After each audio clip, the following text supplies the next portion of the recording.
गुरुर्ब्रह्मा गुरुर्विष्णु गुरुर्देवो महेश्वरः गुरुः साक्षात् परब्रह्म तस्मै श्री गुरुवे नमः। जय माता दी। आप सभी का हमारी YouTube चैनल पर हार्दिक स्वागत है। आज हम जानेंगे 2023 में गुरु पूर्णिमा कब है, इसका महत्व क्या है, पूजा विधि क्या है, साथ ही जानेंगे महर्षि वेद व्यास जी के जन्म की कहानी। सनातन धर्म में माता पिता के बाद गुरु को प्रथम स्थान दिया गया है। गुरु पूर्णिमा के दिन लोग अपने अपने गुरु की पूजा करते हैं। हर साल आषाढ़ महीने की पूर्णिमा तिथि पर गुरु पूर्णिमा पड़ती है और सदियों से ये परंपरा चली आ रही है। महर्षि वेद व्यास जी का जन्म इसी दिन हुआ था। महर्षि वेद व्यास जी ने ही इंसान को चारों वेदों का ज्ञान दिया है और इसी कारण गुरु को प्रथम स्थान दिया जाता है।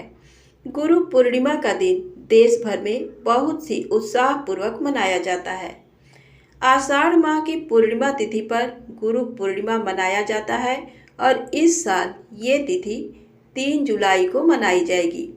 2 जुलाई की रात 8:21 पर गुरु पूर्णिमा तिथि का प्रारंभ हो रहा है, जो कि 3 जुलाई की शाम 5:08 पर समाप्त हो जाएगी। उदय तिथि के अनुसार गुरु पूर्णिमा इस साल 3 जुलाई को मनाई जाएगी। गुरु पूर्णिमा के दिन ब्रह्म मुहूर्त में उठकर स्नान आदि करने के बाद अपने व्रत का संकल्प लें। इसके साथ ही स्वच्छ वस्त्र धारण करें और घर के मंदिर में स्थापित देवी देवताओं को प्रणाम करें। इसके बाद अपने गुरु की तस्वीर को फूल, फल, मिठाई, वस्त्र अर्पित करें। पान सुपारी भी उनके चरणों में अर्पित करें और गुरु चालीसा पढ़ें।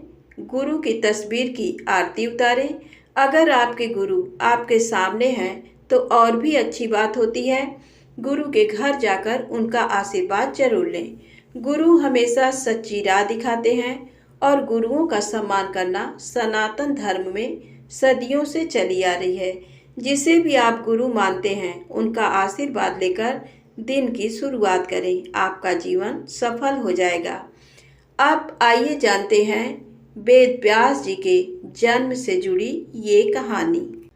हमारे देश में कई बड़े बड़े ऋषि ने जन्म लिया है, जिसमें से वेद व्यास जी एक बड़े महात्मा ऋषि हैं। इनकी न जाने कितनी सारी बातें आज भी हमारे देश को प्रकाशित कर रही हैं। वेद व्यास जी महाभारत लिखने वाले महान रचयिता थे। इनका पूरा नाम कृष्ण वेद व्यास था। वेद व्यास सांवले रंग के थे, इसलिए इनका नाम कृष्ण पड़ा था। वेद व्यास का जन्म कैसे हुआ, उनकी माता कौन थी, आइए जानते हैं ये समस्त जानकारी कहानी के माध्यम से। एक बार की बात है, उपरिचर नाम का एक राजा था। वह बहुत बड़ा धर्मात्मा और सत्यवादी था। उसने अपने तप से देवराज इंद्र को प्रसन्न कर एक विमान और न सूखने वाली सुंदर माला ली थी। वह माला अपने हृदय में धारण कर विमान में बैठकर आकाश में परिभ्रमण किया करता था। उसे आखेट का बड़ा शौक था। वह प्रायः वनों में आखेट के लिए जाया करता था। उसकी रानी का नाम गिरिका था। वह बहुत सुंदर और पवित्र हृदय वाली थी। वह अपने पति को बहुत ही प्रेम करती थी। ईश्वर के प्रति उसकी बहुत बड़ी आस्था थी, इसलिए वह हमेशा भजन कीर्तन में लगी रहती थी। एक दिन गिरिका ऋतुमती हुई। 3 दिन के पश्चात जब रानी शुद्ध हुई तो उपरिचर उसके साथ रमण करने से पूर्व ही वन में आखेट के लिए चला गया। राजा आखेट के लिए चला तो गया, किंतु उसका ध्यान रानी के साथ रमण करने की ओर लगा रहा। दोपहर का समय था। राजा वन में एक अशोक वृक्ष के नीचे बैठा हुआ था। उस समय शीतल और सुगंधित हवा चल रही थी। मृदुल स्वर में पक्षी गाना गा रहे थे। तब राजा का ध्यान रानी की ओर चला गया। वह रानी के साथ रमण के संबंध में मन ही मन सोचने लगा। राजा कामातुर हो उठा और उसका वीर स्खलित हो गया। राजा ने सोचा उसका वीर व्यर्थ नहीं जा सकता, अतः उसने अपने वीर को एक दोने में रखकर विमान में बैठे हुए बाज पक्षी को बुलाकर उसे कहा, तुम इस दोने को ले जाकर मेरी रानी को दे दो, वह इसे अपने मार्ग में धारण कर लेगी।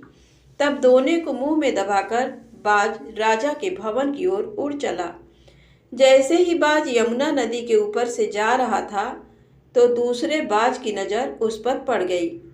ये देखकर दूसरा बाज सोचने लगा कि बाज अपने मुख में कुछ खाने का सामान ले जा रहा है, क्यों ना मैं उसके मुंह से ये सामान छीन लूं। ये सोचकर बाज पहले बाज के ऊपर झपट्टा मारा, जिससे बाज के मुंह से दोना गिरकर यमुना नदी में बह गया। दोने में रखा वीर यमुना नदी में बह गया। तभी एक मछली की दृष्टि उस वीर पर पड़ी। उसने सोचा ये खाने की कोई वस्तु है और उसने उसे पानी के साथ निगल लिया। फलतः मछली गर्भवती हो गई। दासराज नामक मल्लाह को वह मछली शिकार में मिली। जब उसने मछली के पेट को बीचों बीच से काटा तो उसके पेट से एक बालक और एक बालिका निकली। उसने दोनों बच्चे को उपरिचर को भेंट कर दिया। उपरिचर ने बालक को लेकर बालिका को दास को वापस लौटा दिया। दासराज उस बालिका को अपने घर ले जाकर उसका पालन पोषण करने लगा। दासराज ने बालिका का नाम सत्यवती रखा। सत्यवती मछली के पेट में से उत्पन्न हुई थी, इसलिए उसके शरीर से मछली की गंध निकला करती थी, अतः लोग उसे मत्स्यगंधा भी कहते थे। मत्स्यगंधा धीरे धीरे बड़ी होने लगी। वह बहुत ही खूबसूरत थी। रात्रि को वह अपनी नाव पर बैठकर लोगों को इस पार से उस पार पहुंचाया करती थी। एक दिन दोपहर के समय महर्षि पराशर वहां जा पहुंचे। मत्स्यगंधा को देखकर महर्षि मुग्ध हो गए। उन्होंने कहा, सुंदरी, तुम्हें अपूर्व सुख मिलेगा, तुम मेरे साथ रमण करो। तब मत्स्यगंधा ने उत्तर दिया, महर्षि, आप ये कैसी बातें कर रहे हैं? दोपहर का समय है, आसपास लोग बैठे हैं, मैं आपके साथ रमण कैसे कर सकती हूँ? पराशर जी ने योग शक्ति से चारों ओर गुमराह कर दिया। तब पराशर बोले, अब हमें कोई नहीं देख सकता, तुम निश्चिंत होकर मेरे प्रस्ताव को स्वीकार कर लो। मत्स्यगंधा पुनः बोल उठी, महर्षि, मैं कुंवारी हूँ, पिता की आज्ञा के अधीन हूँ, आपके साथ रमण करने से मेरा कौमार्य नष्ट हो जाएगा। पराशर जी ने उत्तर दिया, तुम चिंता मत करो, मुझसे रमण करने के पश्चात तुम्हारा कौमार्य बना रहेगा। गर्भवती होने पर भी गर्भ का चिन्ह प्रकट नहीं होगा। मत्स्यगंधा फिर बोली, मेरे शरीर से मछली की गंध हमेशा निकलती रहती है, आप मुझे वरदान दें कि ये गंध सुगंध के रूप में बदल जाए और 4 कोस तक ये गंध फैलती रहे। पराशर जी ने तथास्तु कहा। तब मत्स्यगंधा के शरीर से कस्तूरी की गंध निकलने लगी। ये सुगंध चारों कोस को सुगंधित कर रही थी, अतः अब वह योजन गंधा भी कही जाने लगी। पराशर जी ने मत्स्यगंधा के साथ रमण किया था, जिसके फलस्वरूप मत्स्यगंधा गर्भवती हुई। यमुना के द्वीप में एक बालक ने उनके गर्भ से जन्म लिया। वह बालक जन्म लेते ही बड़ा हो गया। वह तप करने के लिए वन में चला गया। वही बालक जगत में वेद व्यास जी के नाम से प्रसिद्ध हुआ। वेद व्यास जी का पूरा नाम कृष्ण द्वैपायन था। उनका जन्म 2 द्वीपों के बीच हुआ था, इसलिए वह द्वैपायन कहे जाते थे। वेदों के पंडित होने से उन्हें वेद व्यास कहा जाता है। वेद व्यास जी हमेशा अमर हैं। वह आज भी धरती पर मौजूद हैं और किसी किसी को दर्शन देकर कृतार्थ करते हैं। धन्यवाद। ओम श्री गुरुवे नमः। यदि आपको वीडियो पसंद आए तो कृपया चैनल को लाइक सब्सक्राइब अवश्य करें।